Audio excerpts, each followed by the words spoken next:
You've been training hard with weighted calisthenics, not skipping sessions, pushing heavy, staying consistent, but your gains still suck? I know exactly how that feels, because I used to make these same mistakes that kept holding me back. It's not that you're not working hard, but it's that you're making a few key mistakes almost everyone in weighted calisthenics makes.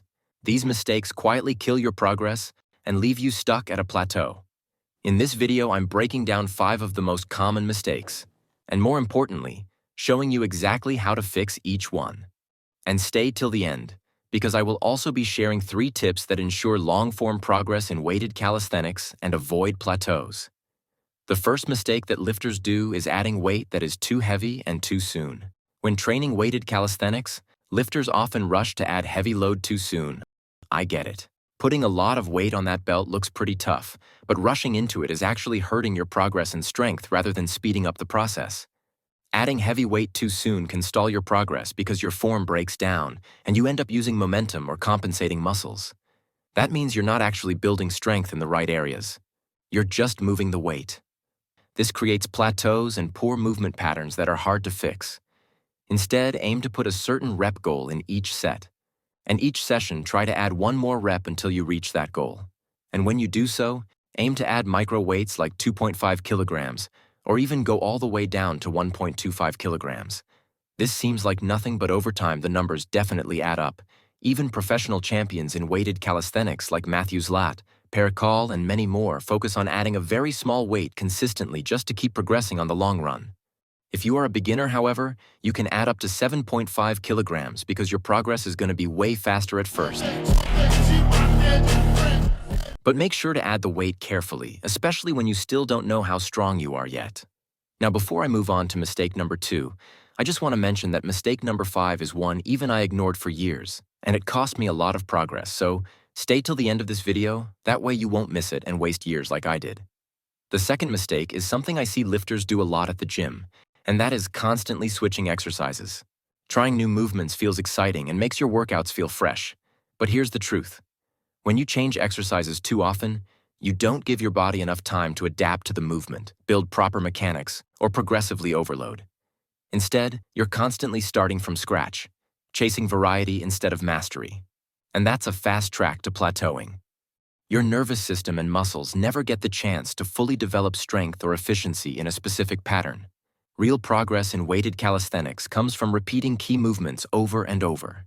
Each session, you refine form, increase control, and gradually increase difficulty, whether that's with reps, weight, or tempo. So what should you do instead? Stick to 1 to 2 primary exercises per muscle group, preferably compound exercises. Learn to master, progress, and even adapt to them. This will help you build strength faster and more realistic. Now, the third mistake might be the one holding you back the most, and which is lifting using a bad form. Now, if constantly changing exercises stop your body from adapting, bad form does the exact same thing, just in a sneakier way. You might think you're progressing because you're adding weight or reps, but if your form is breaking down, your muscles aren't actually adapting the way you think they are. Poor technique limits muscle engagement, increases injury risk, and makes your progress unstable. You can't even measure your progress accurately because your reps look different every time. Good form, on the other hand, can help make the movement easier. Now, in this video, I won't cover full details on how to do the right form, but you can watch these videos next where I mention the best form to use for both weighted dips and pull-ups for maximum results. Link in my description. The fourth mistake is not training the exercises enough each week. By training a certain movement only once a week, your body doesn't always get stronger at it. And that's because your body doesn't know the exercise yet, and you're not familiar with the movement. While when you train a movement 2 or 3 times a week, then getting stronger at that movement is way more achievable, especially if you rest well. In weighted calisthenics, frequency plays a big role. Movements like weighted dips, pull-ups, and squats need to be practiced multiple times per week if you want to improve both strength and control. You don't need to max out every session, but you do need that consistent stimulus. So instead of smashing weighted dips once a week, split the volume across multiple days with smart intensity.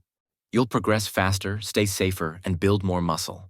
So consider choosing a split that allows you to train more frequently while still allowing for rest and recovery. This includes push-pull legs, upper, lower, or full body workouts. Now it's time to talk about the one mistake I did that made me plateau for months and not get any stronger. But before that, I'll really appreciate it if you like this video. I'm trying to reach 200 likes, so your support means a lot. The fifth mistake is neglecting or underestimating a deload week. And yes, a deload week is that important, because without breaks, your body starts accumulating fatigue and eventually leads to plateaus and slow progress. That's why top athletes always include a deload week every 4 to 5 weeks to stay fresh and get back stronger. Deloads weeks aren't lazy weeks, but rather they're strategic, and when used right, can help you break through any plateau. So instead of skipping them, every 6 to 8 weeks take a deload week. During that week, you aim to reduce the volume and intensity by about 30 to 50%. You can still train just lighter, more like an active recovery. This keeps your performance high long-term and prevents burnout.